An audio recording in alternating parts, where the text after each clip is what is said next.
Hi everyone, it's Rax. It's been an absolutely crazy, last couple of months, and we finally have our brand new site up on Maxroll, and we've got all of our guides out. And I'm going to walk you through what I think is going to be the most powerful build in the endgame, unless Blizzard nerfs it, which they might nerf it, because they did announce that on day one, the patch is going to be balancing. So this might be the best build, or it might not, but let's go through and talk about the Whirlwind Barb, who is going to absolutely destroy.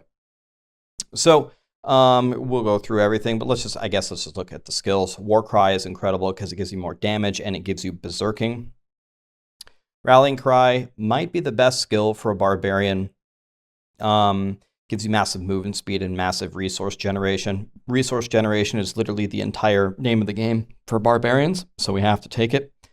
And then, of course, Challenging Shout. Challenging Shout is what's going to keep you alive. And if you've seen any of the footage that's being released of all the endgame from all the content creators, staying alive is definitely a huge challenge. Wrath of the Berserker is going to be our big major cooldown that we're going to bring back. It's going to give us a lot of damage. It's going to give us movement speed, fury generation, berserking, all the good stuff. Iron Skin is what you'll take in the endgame. When you first start, you'll take like Lunging Strike as a generator. You can take other things like Ground Stomp or Furious Charge, or I think it's called Charge in Diablo 4, Furious Charge in Diablo 3. But Iron Skin is just going to keep you alive. It's all about defense at the end game. And then, of course, Whirlwind. It's obvious because we're playing the Whirlwind guide. It's pretty easy to play. Spin to win. One of the strongest builds, unless the day one patch kills us. You can deal damage while moving. You can gather the monsters. There's a pull. Doesn't have that big of an AoE. You have to be in melee range. Fury dependent, but really what Barb build isn't. And you don't move that fast while you're spinning around, kind of the downside. So we just kind of went over the entire thing here. Let's look at the passives here. So Pressure Point is going to give you a chance to apply Vulnerable. That's going to be helpful on long fights like bosses. On short fights, Exploit is just going to auto-apply Vulnerable for you, so that is the best Paragon Glyph in the game. As we hear Callie playing with her squeak toy behind me. Booming Voice extends our shouts. We need that. Guttural Yell gives us damage reduction. We need that. And then Prolific Fury is going to increase our fury generation. Pit Fighter for more damage. Hamstring is probably the best. Callie, can you play with your little doll later? You're such a beautiful little doggy. Maybe if I pet her, she'll stop. Hamstring is the sneakiest passive that a Barbarian has, because you put 1 point into it. Now all of a sudden your bleeds apply slow. And now all of a sudden you're crowd controlling all enemies. So now damage to bleeding, damage to slow, and damage to crowd controlled, all of those nodes on the Paragon tree or rolls on gear, they work for you now. So it's pretty massive. Pretty much every Barb build is going to sneak 1 point into bleeding, and then with the two-handed sword expertise slot, then you can make sure that you're getting that benefit all the time. So then we have heavy-handed. It's just going to give us critical strike damage. In general, in the game, with the way that damage works, the most powerful things are critical strike damage and vulnerable. Those are like the separate multipliers that are godly. So anytime you see critical strike chance, critical strike damage, or vulnerable, if that's an option for you on any build, you're going to take it every time. Invigorating Fury is going to keep you alive, and this is pretty much going to round out our build. And then Unbridled Rage is going to give us more damage for more fury. And there is some theory crafting going around about maybe Gushing Wounds be better. Gushing Wounds will looking like it's going to be better, at least for Rend, but we'll have to see how it ends up for Whirlwind. In the Arsenal system, you're going to get one benefit. You should get the two-handed sword one in your main hand once you eventually find a grandfather. Then you'll take the two-handed axe one because it gives you multiplicative damage to vulnerable. Everything is about vulnerable and crit in this game with the way that things are set up. So how do you play? It's pretty simple. You spam all of your shouts. Once you have all the right legendary powers, it's going to have infinite fury and huge quality life, and you should be able to steamroll just about everything until you get to the super high nightmare dungeons. Then you're going to start to get challenged. You start channeling Whirlwind, and later on you're going to see there is a godly legendary pair of gloves, Gores, where you let go of it, it explodes. So channeling it for a long time has big benefits. It does more damage. But if you have Gores, you might want to actually release it to just delete something. And it works in PvP. When you're whirling around and you see someone, sometimes the trick is to let go of it to instantly delete them. Okay, back up. Oh, okay, it's going to stop right here. You can stun elites with Ground Stomp if you choose to take that. Again, it's another choice. The good thing about Ground Stomp is it resets your Wrath of the Berserker. And then you activate Wrath of the Berserker anytime that you see an elite or a boss. We already talked about Gores. You can stop Whirlwinding early and then just delete them. So how do you scale your damage? Well, first of all, your weapon choice. You need a big damage two-handed slashing weapon for your Whirlwind, except for at the very, very end, the ultimate end game. You can take this amulet, which is going to give you higher resource, and then you can combine it with Ramaladni's, where it gives you a percentage of your resources extra damage. And that's actually like the theoretical BIS damage, but for the most part, you won't have that. So you'll just take a big two-handed slashing weapon, and that will really, really help you. Then, of course, the crit strike chance increased for the longer that you channel Whirlwind is going to be massive for you. We're obviously looking for the Grandfather, because again, not only is it a big, giant, unique two-handed sword, but it increases critical strike damage. Critical strike damage, critical strike chance, vulnerable. Anytime we can see it, that's what we want. We want decks and things like that. We can pick that up in the Paragon boards, especially to activate the secondaries on our nodes. Vulnerable, we already said we got it. We get it from exploit. And we also can apply vulnerable from pressure point on longer fights like bosses. Gonna be a huge multiplier for us. Damage while berserking, we're gonna get it from Wrath the Berserker and from Warcry all the time. And we already talked about the final form, the ultimate setup with the two uniques. So what are you looking for? We've talked about vulnerable and all the critical strike stuff. Cooldown, fury cost reduction, more fury, anything like that is huge. Anything for your resources is a must. For the gems, you'll put sapphires in your armor for more defense while you're fortified. You'll be fortified all the time. You'll put skulls in your jewelry because skulls give you armor, which also gives you a percentage of all resist. It just doesn't seem like the trade-off there is there yet with the math. We'll see if that changes, if Blizzard makes any adjustments to how that works. And actually, you want to put Royal Emeralds in your weapon. A lot of you might think that that's surprising. So Royal Emeralds give crit hit damage on vulnerable, which we don't have up all the time. But Royal Sapphires give the same crit hit damage on crowd control, which we have up all the time. So I'm going to challenge you. Pause the video. Why would you take something that you don't have all the time versus something that you do have all the time? And the answer is, you can't crowd control bosses. So it's not up for when you actually need it, but you can make bosses vulnerable. That's why you go for emeralds. Here's all the elixirs that are helpful. Go pick some flowers and make some elixirs. Not going to read through all of this. We can look at the aspects here. Remember, it's all about vulnerable damage, and it's all about critical strike chance, critical strike damage. It's all about maximum fury, fury cost reduction, movement speed, things like that. Believe it or not, things like slowed enemy damage, damage while bleeding, looks like that's all going to be added up and be additive damage, which is just not as good as some of the separate multipliers. So, I don't know, by the end game, 20% damage to bleeding might actually only turn into an actual 5% damage increase. That's not nothing, but is that better than taking a roll for like, I don't know, 800 more life? Probably not. Dire Whirlwind's going to give us more crit as we Whirlwind. Conceded is going to help us when we have a barrier. There are multiple ways to get the barrier. The way that we would prefer to get it is with Temerity. Effects that heal you beyond 100% life give you a barrier. We're going to need this to stay alive, so that's how we would prefer to do that. Your other weapon, this is for like the ultimate endgame, would be to use that amulet, the melted, what's it called? Melted heart. Yeah, melted heart. So that's why you would use that, because you have to actually be wielding to get the bonus.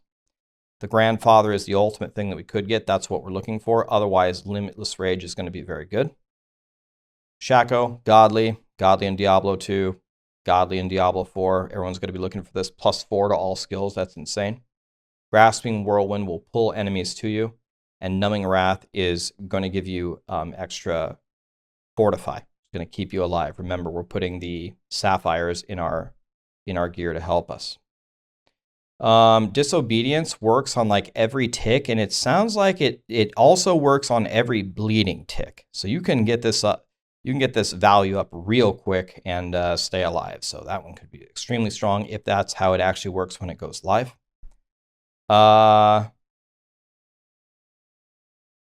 enemy, I'm not too sure on this one. I mean, this, I guess this would have some value. This one's not extremely helpful. You're looking for Gores. Gores is just way better. Once you get this and you start letting go of Whirlwind, you do insane damage. Temerity, we already talked about it, huge barrier.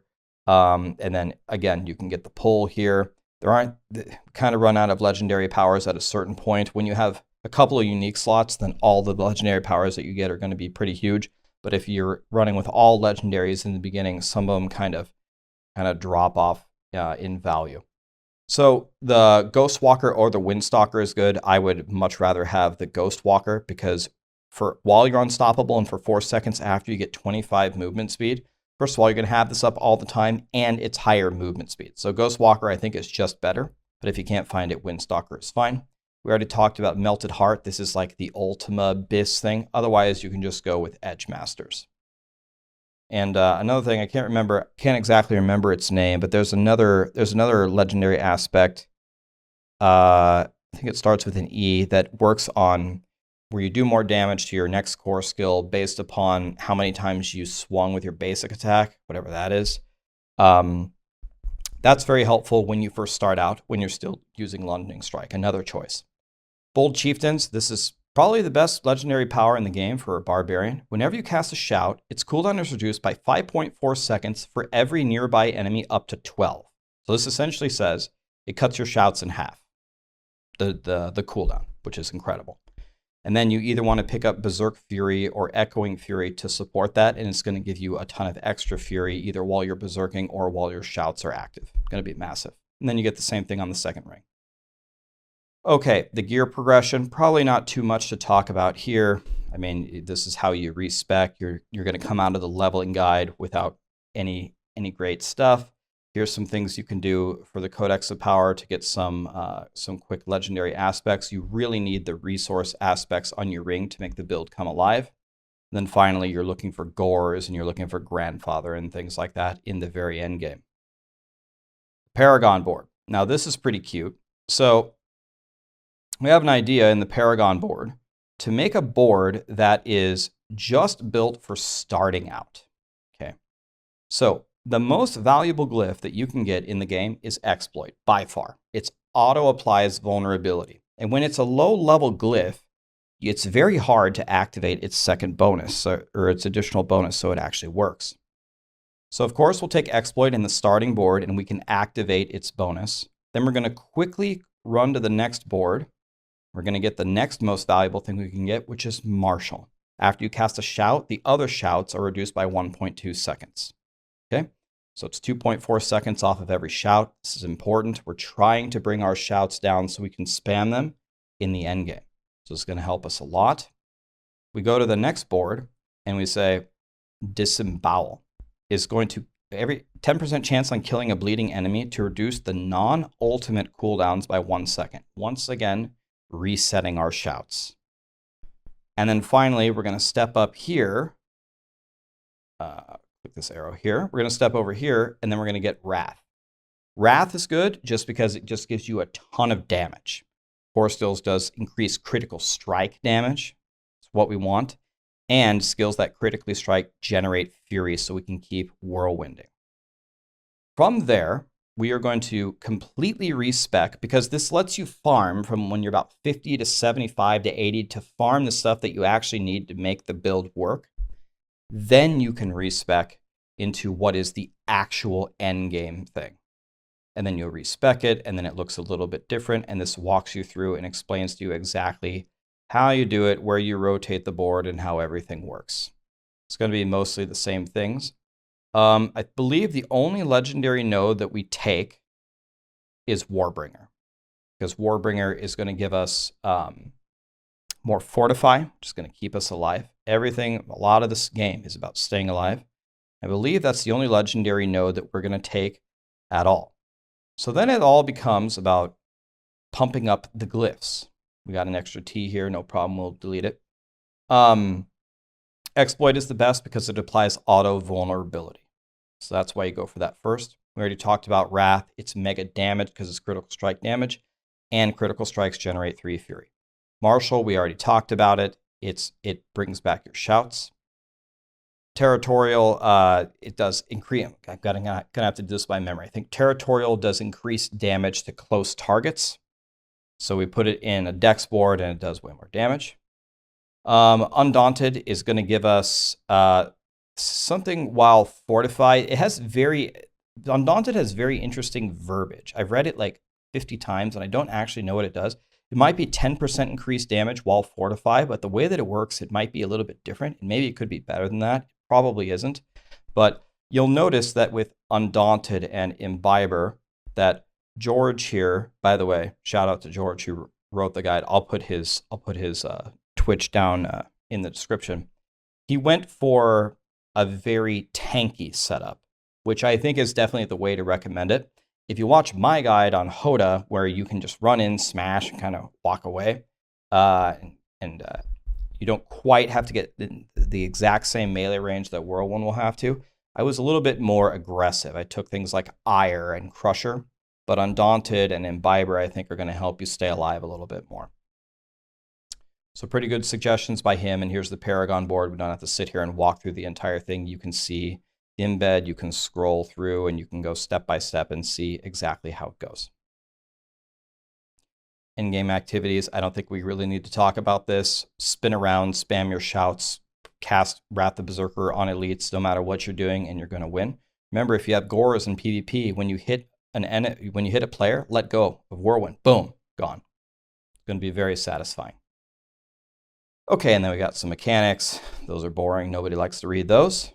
And we've come to the end of the guide. If they don't nerf it on day 1, or if they don't buff some other skill crazily, I'm expecting this to be, if not the very best build in the game, certainly a top tier S tier build, and certainly the best Barbarian build. So if you like spin to win, if you like lazy builds, this is the one for you.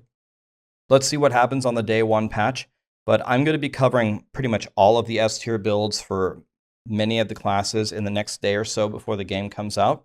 And of course, if anything changes, Maxroll will be very swift to make some adjustments to our build guides as we learn more. There is not a single build guide that any of us made that will be perfect. Not a single one of them. We know we're going to have to make some adjustments, but as long as we do our due diligence and our research and see what's going on in the metas, we'll be able to get the right answer, hopefully very quickly or something close to it. Thank you so much for watching, guys, and check out George in the description below, and of course, I'll link the Maxroll guide as well. Thank you.